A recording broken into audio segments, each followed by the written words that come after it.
ఎట్లా నమ్ముతారు చెప్పండి? లాజిక్గా మాట్లాడితే నమ్మే పరిస్థితి లేదు ఇలా. ఇవన్నీ మరి క్వశ్చన్ చేయడానికి ప్రతిపక్ష నేత అసెంబ్లీలో గట్టిగా వాళ్ళ గళం వినిపించాలి. కానీ ఎక్కడ అసెంబ్లీకే రాని ముఖ్యమంత్రి, ఇక సారీ ఎక్స్-సీఎం మీ అధినేత ఫామ్ హౌస్లో ఉండి ఏ రకంగా మీరు కూడా ముఖ్యమంత్రి అంటారు అందరూ. అదే మాజీ ముఖ్యమంత్రి మాజీ ముఖ్యమంత్రి ప్రజలలో ఆయన ముఖ్యమంత్రి ఉన్నాడు. ఇవాళ ఆ అసెంబ్లీకి వచ్చినంత మాత్రాన అంటే అది వరకు సెక్రటేరియట్కి రాని ముఖ్యమంత్రి ఉంటారా అని క్వశ్చన్ చేశాం కదా, అలా ఇప్పుడు అసెంబ్లీకి అనేది ప్రజలు కోరుకునేది వాళ్ళ సమస్యలు పరిష్కారం అవుతున్నాయా లేదో కోరుకుంటారు. రోజు వీళ్ళు కలుస్తున్నారు. అసలు ఫామ్ హౌస్లో ఉండడం కరెక్ట్ అంటారా మీ ఉద్దేశంలో? ఫామ్ హౌస్కి పరిమితం అయ్యి ఒకటేనమ్మా, ఇప్పుడు వారు ఎక్కడ కాదు, ప్రజలకు కావాల్సింది ఏంది? ఒక ఎమ్మెల్యే అసెంబ్లీకి రాకుండా ఉండడం ఇది ఆమోదించదగిందా? చూడమ్మా, ప్రజలకు కావాల్సింది వాళ్ళకి పని, వాళ్ళకి కావాల్సింది వాళ్ళ సమస్యలు తీర్చడం. మా కేసీఆర్ గారు గతంలో సెక్రటరియట్ రాకపోయినా ప్రజలకు కావాల్సినటువన్నీ కూడా, రైతుకు కావాల్సిన కరెంట్ ఉందా లేదా, నీళ్ళు ఉన్నాయా లేదా, ఇలా ప్రాజెక్టులు నీళ్ళు ఉన్నాయా లేదా, హైదరాబాద్ నీళ్లు తాగడానికి ఎండాకాలం వస్తుంది, మరి ముందు జాగ్రత్త ఎంత నిలువ ఉంది, ప్రతి విషయంలో పుట్టిన ప్రతి బిడ్డకు కూడా కేసీఆర్ కిట్లు ఏమేమి ఉన్నాయి, ఏమేమి పెట్టాలా, భోజనం హాస్టల్ మెనూ ఎట్లా ఉండాలా ఆలోచించి చేసేది. వాళ్ళు వచ్చి గడిలలో ఉన్నారు, ఫామ్ హౌస్లో ఉన్నారు, మేము అందుబాటులో ఉంటాం, రేపటి నుంచి అని మొత్తం కంచెలు వీకేస్తున్నాం అని చెప్పి ప్రగతి భవన్ ఓపెన్ చేసింది. ఎన్ని రోజులు ఉన్నారు ప్రగతి భవన్లో? ప్రతి వారానికి ఒక రోజు ఉంటానని చెప్పారు. ముఖ్యమంత్రి గారు అన్నాడు, రోజు మంత్రులు అన్నారు. ప్రగతి భవన్ ఉన్నారా వాళ్ళు? ప్రగతి భవన్ ఉన్నారా చెప్పండి మీరు? మాట్లాడడానికి మస్తు వస్తుంది వాళ్ళు ఇట్లా మాట్లాడే మాటలతోనే గవర్నమెంట్ తెచ్చుకున్నారు వాళ్ళు. ఇవాళ కూడా వాళ్ళంతా కేసీఆర్ గారు అసెంబ్లీకి వస్తే మొత్తం చేస్తావా అంటే? కేసీఆర్ గారు అసెంబ్లీకి రానందుకు నువ్వు 4,000 పెన్షన్ ఇస్తలేవా?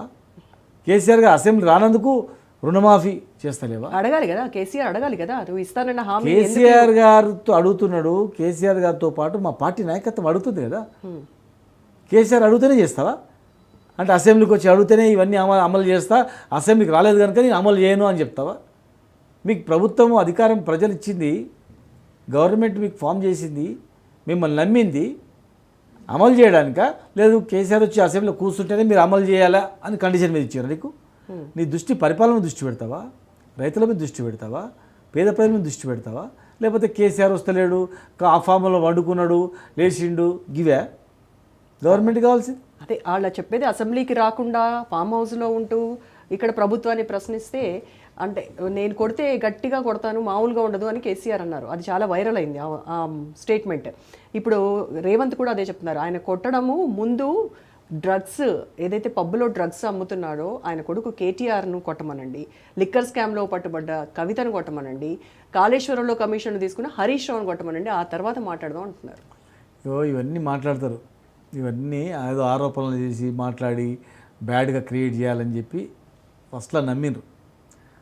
ఎలక్షన్ కన్నా ముందు నమ్మిండ్రు, ఎలక్షన్ అయిన తర్వాత ఒక 2 నెలలు నమ్మిండ్రు, పార్లమెంట్ ఎలక్షన్ తర్వాత నిజస్వరూపం బయటపడ్డది.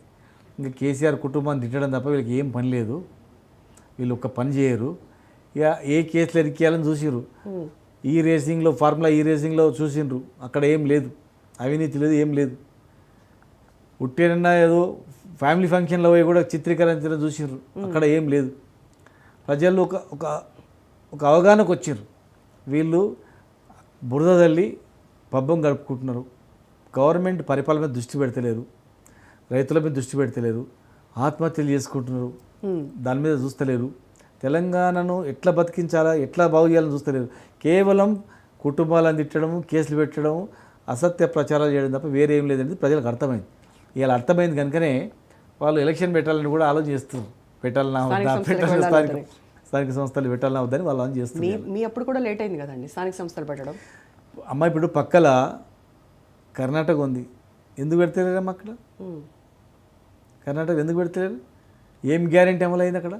పెట్టమని చెప్పండి, బండారం బయటపడుతుంది. ఇక్కడ కూడా జెడ్పీటీసీ ఎంపీపీ ఎలక్షన్ పెట్టమని చెప్పండి. అంటే ఈ స్థానిక సంస్థల ఎన్నికలే రెఫరెండం అంటారా కాంగ్రెస్? ఖచ్చితంగా ఈ 10 మంది ఎవరైతే పార్టీ మారిన వాళ్లకు మళ్ళీ ఈరోజు డిస్క్వాలిఫై చేయమని చెప్పి కోర్టులో నడుస్తుందో ఆ 10 మంది స్థానిక సంస్థలు ఖచ్చితంగా కూడా